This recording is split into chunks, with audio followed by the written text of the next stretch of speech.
Bollywood silver screen presenting the water diviner. कहानी की शुरुआत होती है सन 1919 से।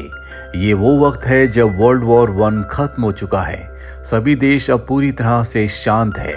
ऐसे में ऑस्ट्रेलिया के एक फार्मर को दिखाया जाता है जिसका नाम जोशुआ है। जोशुआ जिस इलाके में रहता है वहाँ पर पानी की बहुत कमी है, लेकिन वो पानी को ज़मीन के अंदर खोजने में एक्सपर्ट है। अब जोशुआ अपने घर जाता है जहाँ पर उसकी पत्नी होती है। उसकी पत्नी कहती है कि हमारे तीनों बच्चे अंदर तुम्हारा इंतज़ार कर रहे हैं, वो तुमसे कहानी सुनना चाहते हैं। जोशुआ अंदर जाता है, वहाँ पर कोई नहीं है। दरअसल वर्ल्ड वॉर वन में उसने अपने तीनों बेटों को खो दिया जो अपने देश के लिए जंग में शरीक हुए थे, लेकिन उसकी पत्नी ने अभी तक अपने बेटों की मृत्यु को एक्सेप्ट नहीं किया क्योंकि उनकी डेड बॉडीज कभी नहीं मिली। लेकिन जोशुआ ने अपने बेटों की मृत्यु को एक्सेप्ट कर लिया है क्योंकि 4 साल पहले उसके बेटे जंग में गए थे और अब वर्ल्ड वॉर वन खत्म हो चुका है, और अगर उसके बेटे जिंदा होते तो अब तक वो घर वापस लौट चुके होते। जोशुआ की पत्नी बार बार उससे कहती है कि तुम पानी ढूंढने में एक्सपर्ट हो, आसानी से तुम इस बीहड़ में पानी ढूंढ लेते हो, पर अब तक तुम अपने बेटों को नहीं ढूंढ पाए। जोशुआ के पास अपनी पत्नी के सवालों का कोई जवाब नहीं होता। जोशुआ भी अंदर से बहुत दुखी है, लेकिन वो अपना दुख किसी के साथ शेयर नहीं कर सकता। उसी दुख में और अपने बेटों की याद में वो सो जाता है। अगली सुबह जब वो उठता है तो उसकी पत्नी घर पर नहीं होती। वो उसे ढूंढने के लिए बाहर जाता है और पास ही के तालाब में उसे अपनी पत्नी की डेड बॉडी मिलती है, जिससे वो और भी टूट जाता है। अपनी पत्नी को दफनाने के बाद वो अपनी पत्नी से वादा करता है कि वो अपने बेटों के अवशेषों को ढूंढकर जरूर लाएगा और उन्हें अपनी पत्नी की ग्रेव के पास दफनाएगा। और अब वो अपने सफर पर निकल पड़ता है। रास्ते में उसे याद आता है कि कैसे वो एक बार अपने तीनों बेटों के साथ तूफान में फंस गया था। उसने अपने तीनों बेटों को एक चादर से ढक दिया था, जिसके बाद उसने अपने तीनों बेटों को हिम्मत दी थी। दरअसल वो हमेशा अपने बेटों को याद करता है। 3 महीनों का लंबा सफर तय करने के बाद वो इस्तांबुल पहुंच जाता है, जहां पर एक बच्चा उसके पास आता है और कहता है कि आप हमारे होटल चलिए, जहां पर रहने की खाने की अच्छी व्यवस्था है। लेकिन वो जल्द से जल्द गलीपोली जाना चाहता है जहां पर उसके तीनों बेटों ने जंग लड़ी थी। वो एक पुलिस ऑफिसर के पास जाता है और कहता है कि मैं गलीपोली जाना चाहता हूं। पुलिस ऑफिसर कहता है कि वहां पर किसी भी आम इंसान को जाने की इजाजत नहीं है। अगर आप वहां जाना चाहते हैं तो आपको ब्रिटिशर्स की परमिशन लानी होगी। जोशुआ इससे पहले कुछ सोच पाता, वही बच्चा जो उसे अपने होटल में चलने के लिए कह रहा था, जिसका नाम ओरान है, वो उसका बैग उठाकर भाग जाता है। जोशुआ उसका पीछा करता है। वो बच्चा ओरान भागते भागते अपने होटल के पास आ जाता है और जोशुआ का बैग उसे वापस करते हुए कहता है कि मैं चाहता हूं कि आप हमारे होटल में रुकें। जोशुआ उसकी बात मान जाता है। जोशुआ उसकी मॉम से मिलता है जो कि विडो है। दरअसल वॉर में उसके हस्बैंड की यानी कि ओरान के पिता की मृत्यु हो चुकी है। जोशुआ बताता है कि मैं ऑस्ट्रेलिया से आया हूं और मुझे पता चला है कि यहाँ पर रूम खाली है। वो जब ऑस्ट्रेलिया का नाम सुनती है तो कहती है कि यहाँ पर कोई रूम खाली नहीं है। दरअसल जिस जंग में उसने अपने पति को खोया है वो ऑस्ट्रेलिया के खिलाफ थी, और तभी यहाँ पर एक आदमी आता है जो जोशुआ को चाबी दे देता है। और अब जोशुआ अपने कमरे में जाता है। ओरान की मॉम जब उसे टॉवल देने के लिए आती है तो कहती है कि शहर में घूमने के लिए बहुत अच्छी जगह है, आपको वहां जाना चाहिए। वो कहता है कि मैं यहाँ पर घूमने के लिए नहीं बल्कि किसी खास मकसद से आया हूँ, जिसके लिए मुझे जल्द से जल्द गलीपोली पहुँचना होगा। गलीपोली का नाम सुनकर ओरान की मॉम हैरान हो जाती है। वो कहती है कि वहाँ पर अब आत्माओं के अलावा कुछ नहीं, वो जगह पूरी तरह से राख में मिल चुकी है। जोशुआ उसकी बात का कोई जवाब नहीं देता। अगली सुबह वो ब्रिटिश हेडक्वार्टर जाता है, जहां पर वो ब्रिटिश ऑफिसर को अपने तीनों बेटों की फोटोज दिखाता है और बताता है कि मैं गलीपोली जाकर अपने बेटों के रिमेन्स को अपने देश ले जाकर अपनी पत्नी की ग्रेव के पास दफनाना चाहता हूं, इसीलिए मुझे वहां पर जाने की परमिशन चाहिए। पर ब्रिटिश ऑफिसर साफ साफ मना कर देता है। वो कहता है कि वहां पर हजारों बॉडीज दफन है और अब वही उनका घर है, तुम्हें हम परमिशन नहीं दे सकते।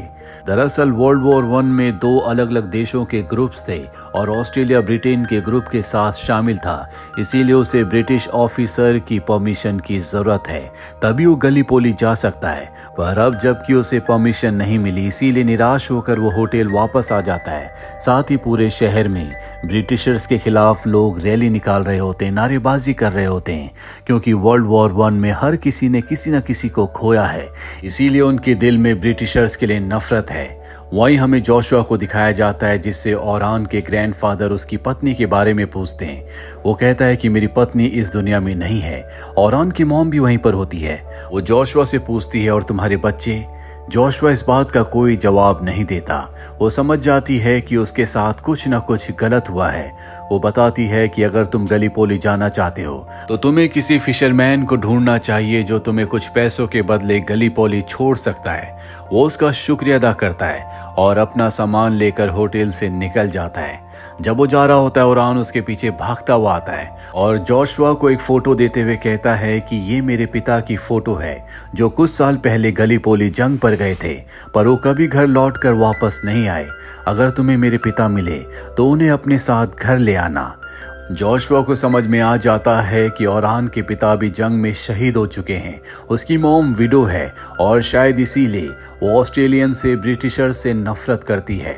अब जोशुआ अपने सफर पर निकल पड़ता है और जब वो बोट से गलीपोली के लिए समंदर के रास्ते जा रहा होता है, तभी उसे एक सोल्जर देख लेता है। कर्नल अपने सोल्जर को कहता है कि वो जो कोई भी है उसे मेरे सामने लाया जाए, और अब जोशुआ को पकड़कर कर्नल के सामने लाया जाता है। कर्नल बताता है कि हमने खास टीम को बनाया है जो यहाँ पर ऑस्ट्रेलिया के और न्यूजीलैंड के सोल्जर्स की बॉडी को ढूंढ रहे हैं, क्योंकि ये दोनों देश एक साथ मिडल ईस्ट के सोल्जर्स से यहाँ पर लड़े थे।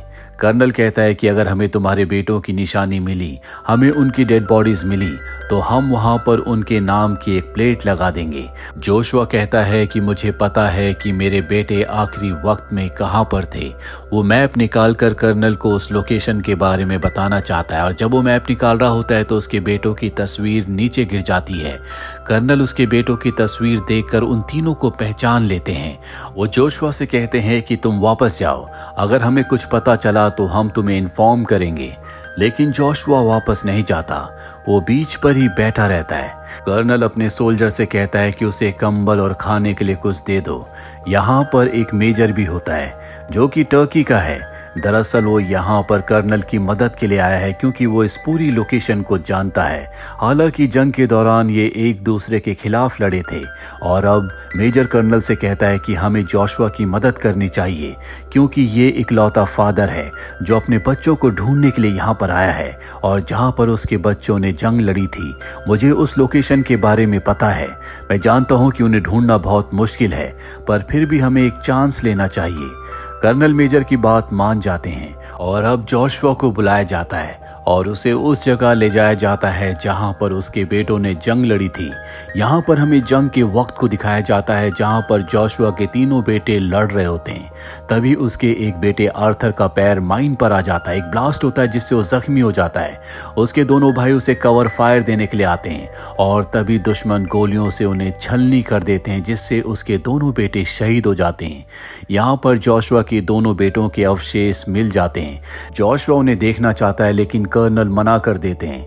लेकिन अब भी जोशुआ के बेटे आर्थर के अवशेष नहीं मिले, पर अब वो अपने दोनों बेटों के अवशेषों को ऑस्ट्रेलिया वापस ले जाना चाहता है। पर कर्नल उसे समझाता है कि तुम ऐसा मत करो, तुम्हारे बेटों का अब यही घर है, उन्हें यहीं पर दफना दो।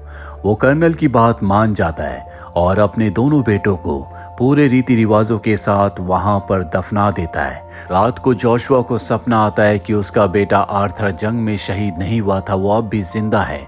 अगली सुबह उसके पास मेजर आता है जिसने जोशुआ के सरनेम पर गौर किया होता है। मेजर जोशुआ को एक लिस्ट दिखाता और कहता है कि कुछ लोग अब भी बंदी हैं और इसमें शायद तुम्हारा बेटा भी है, यानी कि तुम्हारा बेटा आर्थर हो सकता है कि अब भी वो जिंदा हो और वॉर प्रिजनर्स के साथ हो। ये सुनकर उसे बहुत खुशी होती है। वो ओरान के होटल वापस आ जाता है और ब्रिटिश हेडक्वार्टर जाता है, जहां पर वो बताता है कि शायद मेरा बेटा अब भी जिंदा है, जो वॉर प्रिजनर्स के साथ है, मुझे आपकी मदद चाहिए।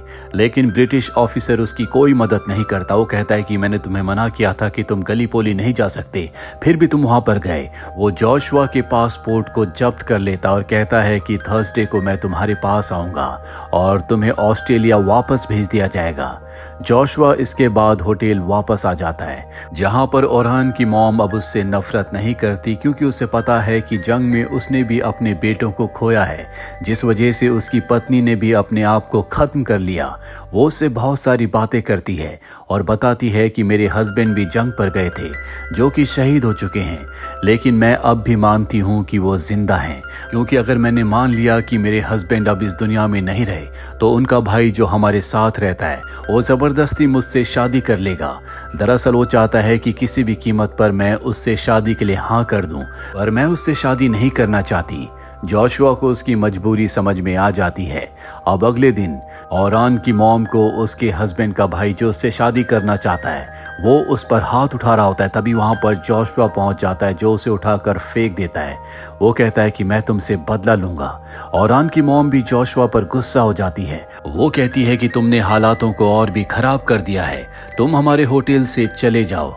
और अब जब वो होटल से बाहर निकलता है, तभी ओरान के पिता का भाई, जिसे जोशुआ ने उठाकर फेंका था, वो वहां पर अपने लोगों के साथ आ जाता है, जो जोशुआ को बहुत बुरी तरह से मारते हैं। पर ठीक उसी वक्त वहां पर सार्जेंट आ जाते हैं, जो उससे कहते हैं कि तुम्हें मेजर ने बुलाया है, और अब उसे मेजर के पास ले जाया जाता है।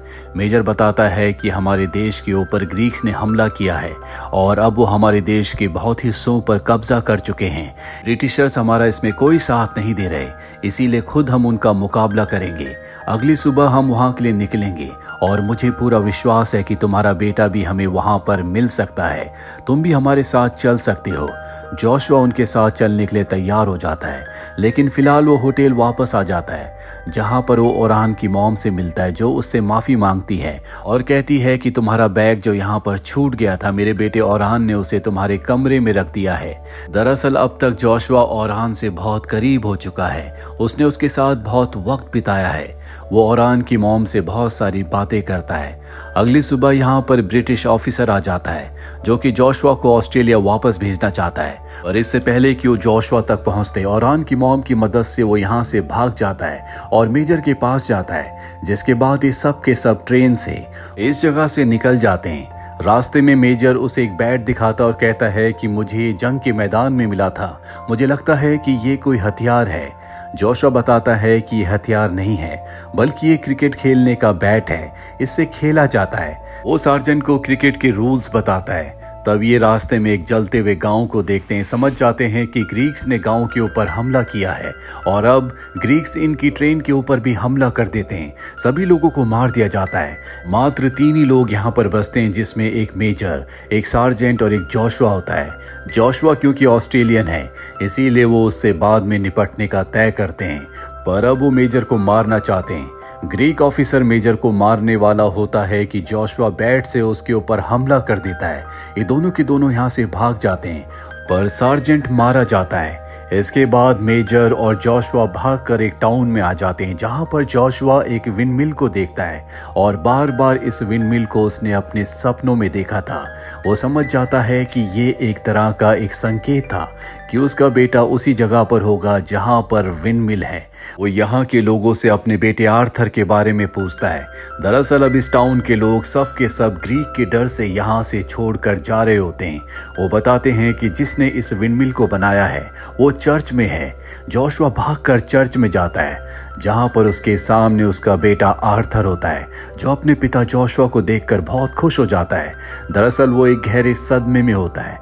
वो अपने पिता को बताता है कि मेरे दोनों भाइयों में से एक भाई जंग में सरवाइव कर गया था, लेकिन वो बहुत बुरी तरह से जख्मी था। वो अपने दर्द को सहन नहीं कर पा रहा था, वो मुक्ति चाहता था। उसने मुझसे रिक्वेस्ट की, बार बार रिक्वेस्ट करने पर मुझे उसकी बात माननी पड़ी। मैंने उसे मुक्त कर दिया और इस बात का गम आज तक मेरे दिल में है। इसीलिए मैंने तय किया था कि मैं कभी अपने घर वापस लौट कर नहीं जाऊंगा, इसीलिए मैं घर वापस नहीं आया। जोशुआ कहता है कि तुम्हारे बिना अब मेरा इस दुनिया में कोई नहीं है, तुम्हारी मॉम भी इस दुनिया में नहीं रही, तुम्हें मेरे साथ घर ऑस्ट्रेलिया वापस जाना होगा। आर्थर उसकी बात मान जाता है, लेकिन तभी यहाँ पर ग्रीक सोल्जर अटैक कर देते हैं। ये वही सोल्जर होते हैं जिन्होंने ट्रेन पर अटैक किया था। मेजर भी यहाँ पर आ जाता, वो कहता है कि हमें यहाँ से निकलना होगा। और अब जोशुआ और आर्थर यहाँ से ग्रीक सोल्जर से बचकर बहुत आसानी से निकल जाते हैं। वापस वो ओरान के होटल में आते हैं, जहाँ पर ओरान की मॉम जोशुआ को उसके बेटे आर्थर के साथ देखकर बहुत खुश होती है। कहानी के अंत में दिखाया जाता है कि ओरान की मॉम जोशुआ के लिए कॉफी बनाती है। जोशुआ बड़े प्यार से उस कॉफी को पीता है, जिससे हमें समझ में आ जाता है कि कहीं न कहीं अब ओरान की मॉम और जोशुआ एक दूसरे को पसंद करते हैं। और इसी के साथ जोशुआ की ये कहानी यहीं पर खत्म हो जाती है। उम्मीद करते हैं कि ये कहानी आपको पसंद आई होगी।